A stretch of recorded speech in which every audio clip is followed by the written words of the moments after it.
Dayon sa linyang Pag-asa Mactan, pinagi ni Sir Joseph Marlas. Sir Joseph, may butag. Maayong buntag Sir Ariel ug sa atong mga sukit ug paminaw. Mao ni ato ang latest with update para karong lang Sabado o karong weekend. Ang atong gi-monitor nga si Bagyong Basyang kaganinang alas 2 sa kadlawon, mas nihinay pa ni siya ug nahimo na lang usa ka low pressure area ug karon naglihok pakasadpan diha sa may Sulusi. Ug nanay gipaspason nga 25 kilometers per hour, padayong nagkalayo diri sa kayutaan diri sa Kabisayaan. Ug tungod usaban ni nalibkas na tanan nato na mga tropical cyclone wind signals.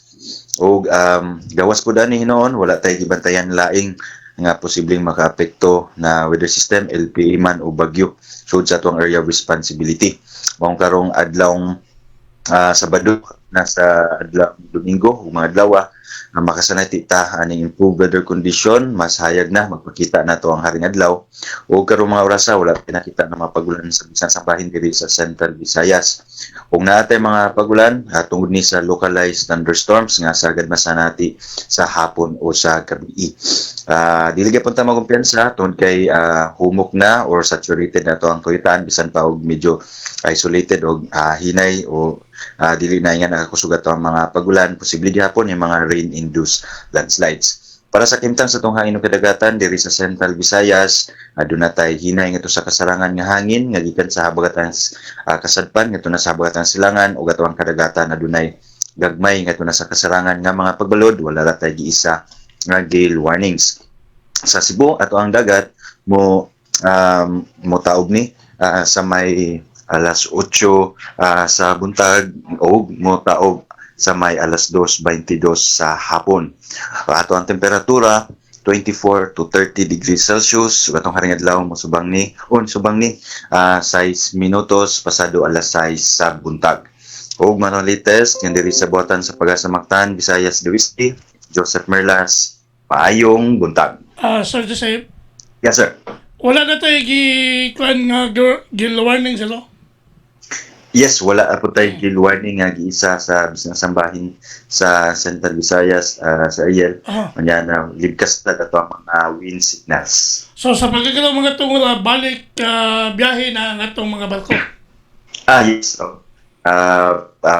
Luwas na no sa pagbiyahe sa ato ang kadagatan kay kita nato karong adlaw o samsud na mga adlaw karong weekend at least no. Hinay na to ang kalmada na to ang hangin o ato ang pagbalod usab is losa na dunay malinawon ngadto sa kasarangan na ang mga pagbalod. So ug mga adlaw sa adlong Domingo, medyo normal ang atong dagan sa panahon. Yes, improved weather condition gihapon sa Ariel. Mayong tempo gihapon. Gawas na gihapon ang mga localized thunderstorms. O in terms of sa atong hangin ug kadagatan is magpabilit gihapon ning hinay ngadto sa kasarangan o wala tayo expectar usab na ining gale warnings ug mga adlaw. So in general, fair weather condition o may tempo sa panahon masinati niya. Medyo hinay pa pud ato ang ato ang northeast monsoon o amihan karong weekend no. So kalmada pa ato ang hangin dyan. Kita nato na i-surge lain pagkusog sa ato ang hangin amihan early next week no sa adlawng Lunes, but moron makaapekto diha sa may Luzon. Then if moabot diri sa Visayas area, more on diha sa amihanan nga bahin no northern portion of Visayas, pilani kining Panay Islands, northern Negros Oriental, northern Cebu area, yun man northern Samar provinces. So wayang nga kabalakan ni og mga adlaw nga doon na mga dakong kalihukan dito sa Olanggo sir kay doon ay kapistahan sa Balang Bata mo si Senyor Santo Niño. So ang ilang kuan dito Bangkero Festival. Yes. Mga adlaw no maka-expect maayong tempo gyapon sa panahon sa diha sa may Olanggo area. So kung natay mga pagulan, isolated cases gihapon but sulabi no ni kining daghang oras gyud na wala tay mga pagulan na masinati maayong tempo sa panahon ato ang sinati og mga adlaw sa Olanggo area, Sir Ariel. Kay kilong adlaw, kilong buntaga sir, nanawag ko sa nerve center, wala pa gipabiyahe nila kay nag-agad pa sa Pag-asa. So as of alas 5 na naman tayo ipagawas nga final bulletin, Sir Ariel. So Okay. possibly mag-resume na after 5 kay basin mo usa sa ni no what nila na katong bulletin na to. Then so far in terms po sa gill warnings is wala man po tayo isa. Atong final na bulletin gill warning is issue kagahapon paman no.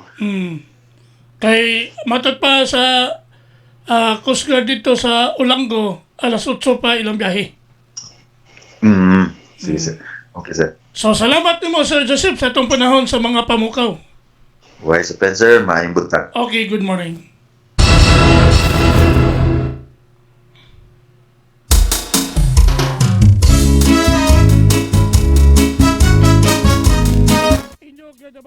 Mga pamukaw, uban kang Cobra in action.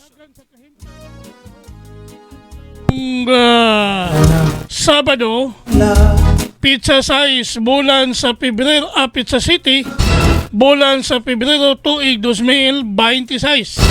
Pinagi ni Sir Joseph Merlas, ang atong weather specialist gikan sa Pag-asa Mactan, nga nagatod sa tong dagan sa kahimtang sa panahon. Nining adlaw ga Sabado. Salamat kayo sa Pag-asa Mactan ug mayong buntag kanatong tanan. Kabisi makatungan Adunay lain na misa Mo tambong o magamputan Kung balitaning atong dakbayan Mahipalo gayon ang katawhan Balita sa trapiko inyong masayran Isang Lapu-Lapu City TV News #1.